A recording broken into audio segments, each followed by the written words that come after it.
Xavier for Intruders TV. I'm with Geoffrey Sommer from AC Propulsion. Thank you for being here. I would like to know briefly what it is. What are you doing? We do electric vehicles, we do powertrains for electric vehicles, components for electric vehicles, and the electric vehicles themselves. The cars that we actually build are converted cars that are sold, currently cars that are sold on the Japanese and United States market. We have a conversion of a car that's sold in America as the Scion XB. Scion is a Toyota brand. We are going to be producing a new car, which will be a world car which meets international safety standards, international regulations, so that we can maximize our sales prospects. Wow, and for the regular people watching this video, it's cars like we could have, you and I, yes. with yes, indeed. all the look of it's not like a prototype or... No. We actually have sold them to people like you and me, generally high net worth individuals. We are in the high end of the electric vehicle market. So we're not talking about golf carts. We're talking about cars which can have perhaps a top speed of maybe 160 kilometers per hour. Fast enough to get a speeding ticket in most countries. The range in terms... Sport cars, regular cars... Well, we had a sports car, and we sold a few of them. But the problem with sports cars is that you have to have a compromise in your living standard for a sports car. For an electric vehicle, you have compromises that are unavoidable. It takes a while to charge them up. It takes a certain adaptiveness because of the fact you have to maybe, if you're doing a very long trip, it might be something that you're not able to do because your range has been, in the past, fairly poor. That's improving a lot, very rapidly. In the future, that's going to not be so much of an issue.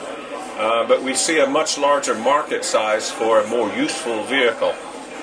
Something which a family can have. Now, the current cars are limited in sales prospects because of the fact that the batteries are so expensive. We have large battery packs. However, the trend of the battery cost is very much downhill fast. So we're expecting that in the next few years we ought to be able to, with economies of scale, larger production rates, that would be able to get that cost down. Another big thing that we're doing with our electric cars is that we are working with public utilities for something called vehicle-to-grid.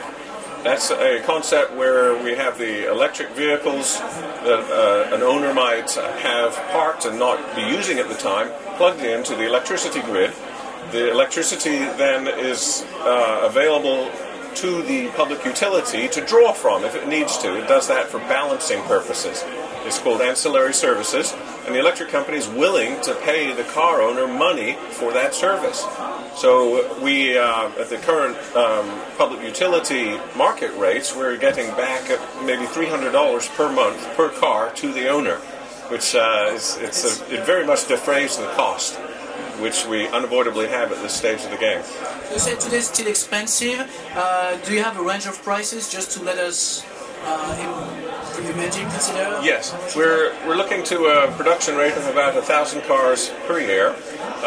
We can also sell drivetrains to car manufacturers that they can then put in their cars and use their branding. But we are intending to become a car manufacturer of record ourselves, working with the government to get the safety standards taken care of, that sort of thing. So the Scion XB, if you want to buy one of that, that's the Toyota car. It carries about 5 people. It doesn't intrude of the utility at all. The battery packs are down low, out of sight. And but that car at the higher production rate is about, in the United States, about $60,000.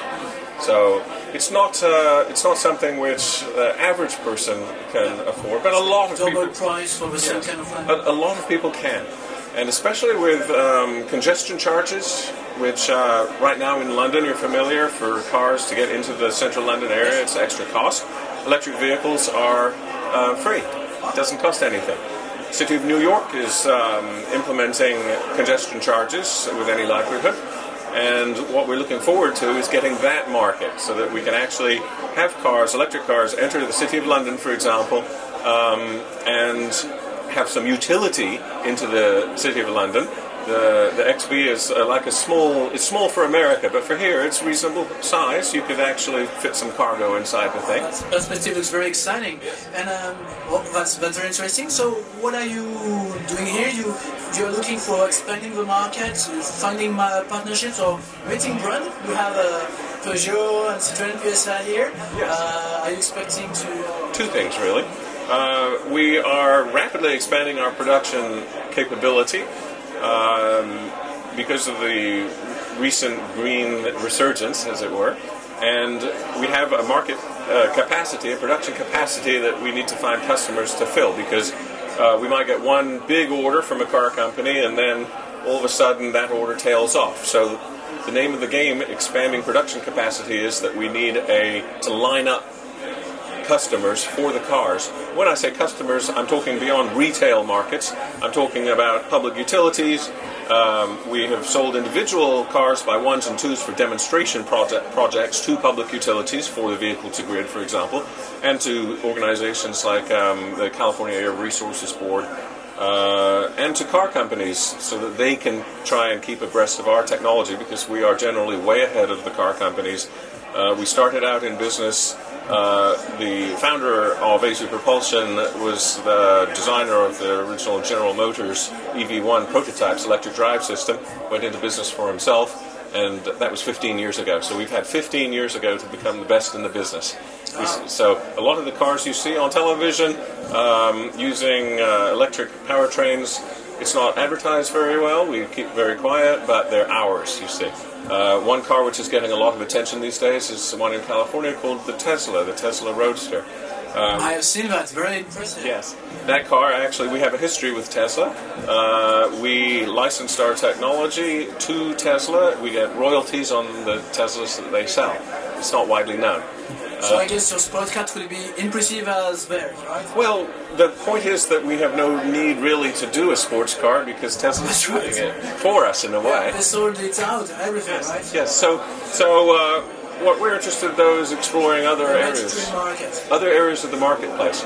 Well, expensive at first, yeah. So that means you need a certain level of refinement of the car. The thing about luxury cars is that they're very heavy. You put in lots of luxury features, wood, sound deadening, and it's a bit of a challenge to get that weight down to where it becomes efficient for an electric vehicle. Does not mean to say that that's impossible.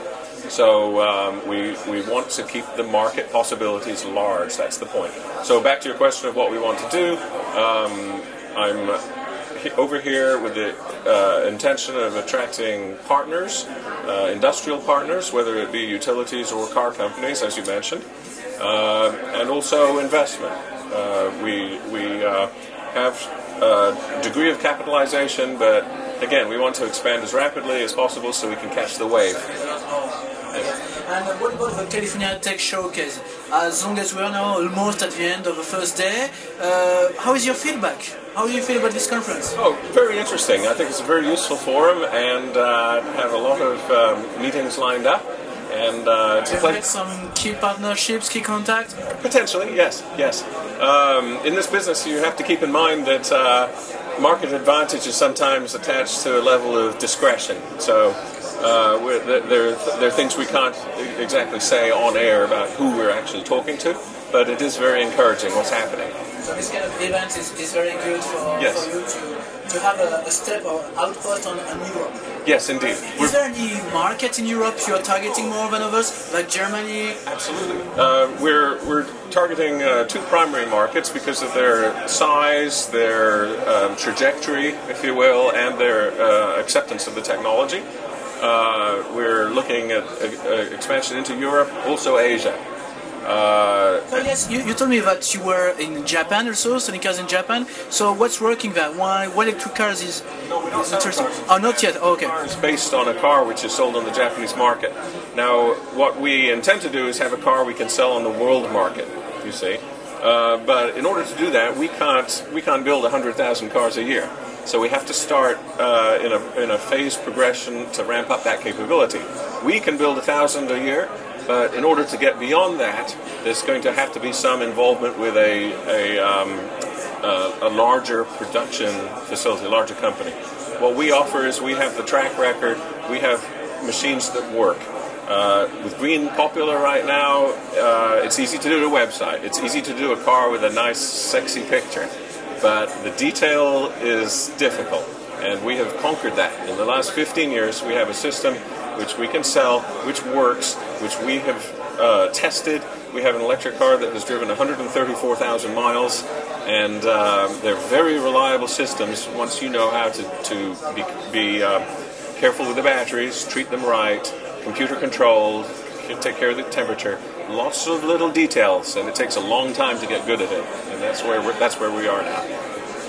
Thank you very much for all those details. Thank you for introducing us your company, and we're looking forward to see those new cars maybe someday in Europe. Thank you.